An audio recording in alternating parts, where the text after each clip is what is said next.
Okay. All right, ready. My name's Craig Reed. I'm a character actor from Reanimator, Insidious, Star Trek Next Generation, and Voyager, Borgs, Aliens, and Humanoids.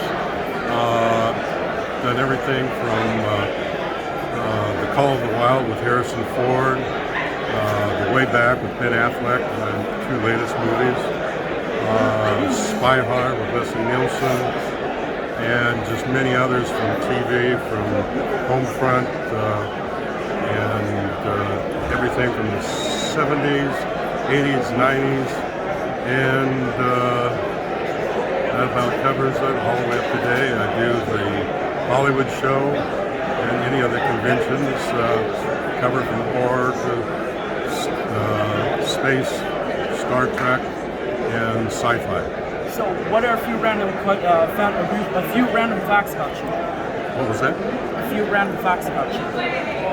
Facts about me? Yeah.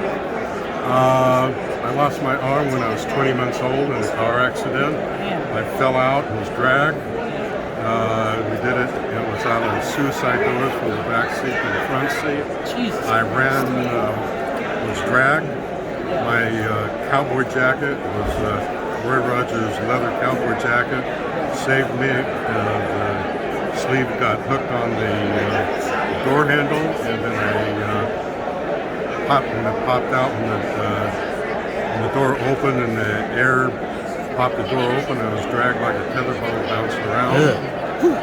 Took me to the hospital, and about a week later I got blood poisoning, and so they had to amputate my arm. And this is 20 months old. I wasn't even 2 years old yet.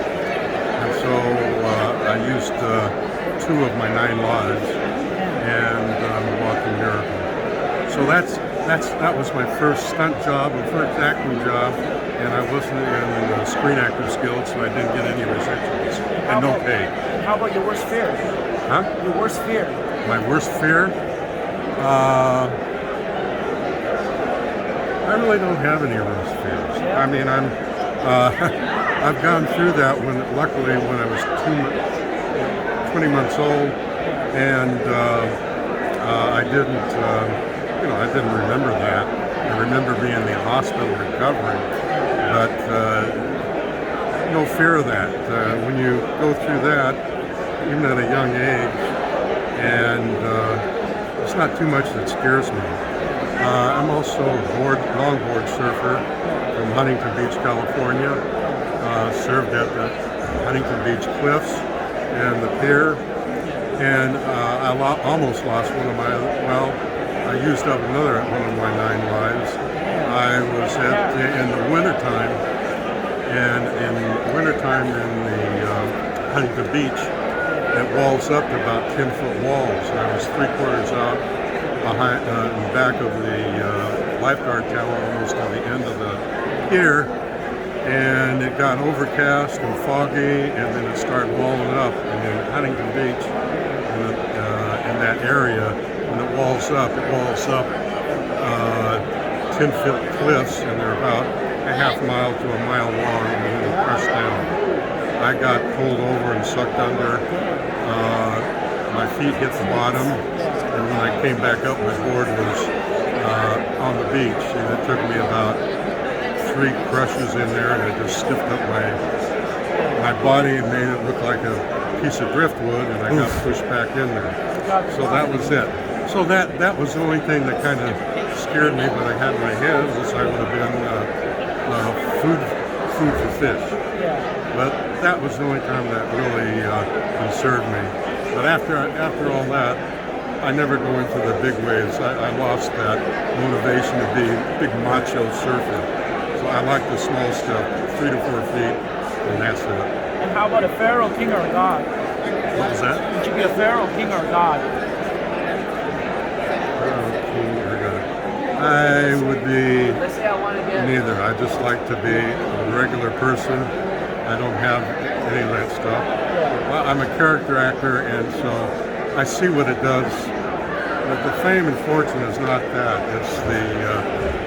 It's the love of doing what you like doing in the business, and that's kind of like a cliche that they all say, and it's usually a bunch of bull. me, it's different. I like to do what I'm doing with fans that, oh, you're that guy. And they don't know my name, but they've seen me in a different... I'm a character actor, and that's what I like. I like the character actors because they bring the flavor to any movie. The principal stars, if you didn't have the background actors, and they used extras, and then they brought you, oh, we're going to call you a background actor. But if they didn't have those background actors and the supporting actors and the character actors doing all the other jobs, the principals would look foolish and they would be stupid. Kind of like what most of this stuff is now. What's the story behind the Cyborg? Star Trek? Yeah. Star Trek Voyager. That's the suit that they made with the first Star Trek movie. Yeah. And a friend of mine that was also an amputee that's now a lawyer, Steve Derillian, he wore that suit in the movie, the first. And then I wore the same suit in the TV series when they introduced the new Borg outfit in the TV series. I wore that as well. And that's Star Trek Voyager, and this is the Star Trek Next Generation. And that is the old Borg outfit. And that took about 3.5 to 4.5 hours to put on. This takes about 3 hours. So I'll say about basically an hour and a half. Wow. And what Star Wars character? What's what? Star Wars character would you be? Borgs, aliens, or humanoids. I do everything. Yeah? What about Klingons? And it's usually with lots of makeup, and I'm usually in the makeup chair for 2 to 3 or 4 hours, depending on what they're doing. And would you be Godzilla or King Kong? What was that? Godzilla or King Kong? Oh, King Kong. Oh, King Kong's amazing. Yeah. How about what rock band would you be in? Rock band? Beach Boys. Or Def Leppard, because he's the only one that had accident, lost his arm. Yeah. And my brother-in-law and my 2 brother-in-laws both played guitars, and my one brother-in-law has a full set of drums, and he's a drummer. I go out there and beat the drums, but when I'm over at his place. But Def Leppard drummer, I'm impressed with the way he does it. And his right hand, his right or left, whichever one it is, they have it recorded. So he does the one, whatever one it is. I think it's his left arm that is either one. He had to learn how to do it with all the drums and all the rhythms and all that stuff. And I think that's amazing. I don't necessarily care for all the music, but just what they did. They kept the band members together. So I'm impressed by the way they operate. And that's the kind of thing I like. Not superficial, but coming from the heart. And how about what cartoon character would you be? Probably, I like, from Looney Tunes, I like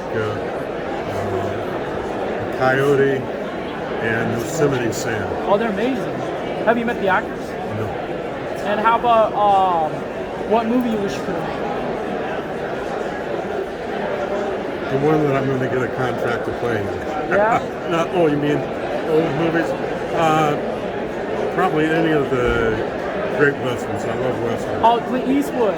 Huh? Clint Eastwood, John Wayne, fucking the Gunsmoke dude, Matt Dillon. Gunsmoke, I always used to watch Gunsmoke on TV. For movies, John Wayne, Clint Eastwood, it's just classic stuff, the spaghetti westerns. The only western I did was Mag 7 over here. Right here, Mag 7. I played a chain gang prisoner. And would you ever make another sequel to Reanimator? Yes, I would, but they never called me to do that. They did about I think 2 or 3 sequels, and then they did the play, the Reanimator play. And I harassed, jokingly, Stuart Gordon, who was the director, and he's the one that hired me on the Reanimator. And this is before he passed away. He passed away back in 1920, unfortunately. And he was just a very great director. And funny story, I came in, they called me in to audition for him. I came in there, it was him, a couple other people, and all he said was, I want you to scare me. And I'm thinking to myself, what the hell am I going to do? Well, I came in, I have my prosthetic arm on, and so I came up to him, he's sitting he was right there, and he says, I want you to scare me. And I come back, you know, it felt like 10 hours, and I was thinking, what am I going to do? And so I said, okay, I'm choking, so I brought my other arm up, and come up, and and then I came back and I sit back, and I kept my eyes on his eyes, and then he looked at me, and for a couple of seconds he said, you're hired. And then that's what they did in the Reanimator with this one right, where is it? Oh, right there. I came in there and I strangled him in the elevator scene, and he never said what he was going to use me for, but he probably had that, and maybe that's what he was going to do, and I did exactly what he was thinking about, never knowing. So a lot of time it's just timing, being in the right place at the right time, doing the right thing, and you get the job when somebody else doesn't. But they wanted somebody that was an amputee because they wanted to chop off the arm. Because the Reanimator was not like a cult, not like a horror classic like Dracula or any of the other major ones in Frankenstein. It was a cross between Killer Tomatoes, Chainsaw Massacre. When we did the reunion at Monster Palooza back in '17, Barbara Crampton, Jeffrey Combs, and Bruce Abbott was there. John Nolan, which was my makeup artist, that did the Reanimator costume that you guys take copies of. They were all on the board doing the interviews and stuff. And he said when we looked at Stuart Gordon's script, it was so gory. We had to figure out how to lighten it up. Well, it became a tongue-in-cheek stuff. Oh yeah, they made like 3 different cuts of it. Yeah, and when they bring all the zombies back to life with the Reanimator juice, one of the guys was Bob Sampson, takes David Gill's head, which was cut off, and throws it up against the wall, and it's just a rubber head, so blood was splashing all over. So they wanted the gore, but they wanted it more animated, so it wasn't more horrifying, but kind of a horror laugh. And all the horror genre people get that, because they understand the stuff. Even the Chainsaw Massacre, there's stuff that you have to laugh at, because they really designed it to do that. And it was just, it's just one of those background, behind-the-scenes thing of what goes on in getting cast for a movie, and what the actors say, when they're trying to figure out how to do it, so they get the best performance of what they want to do. And there was also collaboration with Stuart Gordon on how they wanted to handle it, and so that was his thing. It wasn't meant to be just an all gore horror picture. It was supposed to be tongue-in-cheek on a kind of commentary on all the horror genre, in a fun way, kind of like Leslie Nielsen did with Spy Hard, about all the, spy movies and all that kind of stuff. Was it just a spoof and a light, more of a, I don't know if you call it a light, it depends Like a on parody. what depends on how you feel about horror movie, if it was light and tongue-in-cheek or a heavy tongue-in-cheek, and it's all your perspective. But that's what this business is all about. Everybody has their own opinion of how to do things, and it's usually never, their opinions are never right or wrong because it's your opinion, and so that counts. And that's, a lot of actors don't understand that because sometimes people like that and they don't like what you do. But that's okay because you're doing what an actor's supposed to do. Bring out feelings, positive, negative, horror, comedy. And if you're doing that, as an actor, you're doing your damn job. It's true. And that's what you get paid for. Would you be E.T., or Gremlin, Patrol, SpongeBob, Scooby-Doo, or Phillips the Cat? Give me those again. E.T., Gremlin, Patrol, SpongeBob, Scooby-Doo, Phillips the Cat. Oh, E.T. Hey, appreciate it. It's been excellent dream catcher. Thank you. Thank you. Thank you. Take care.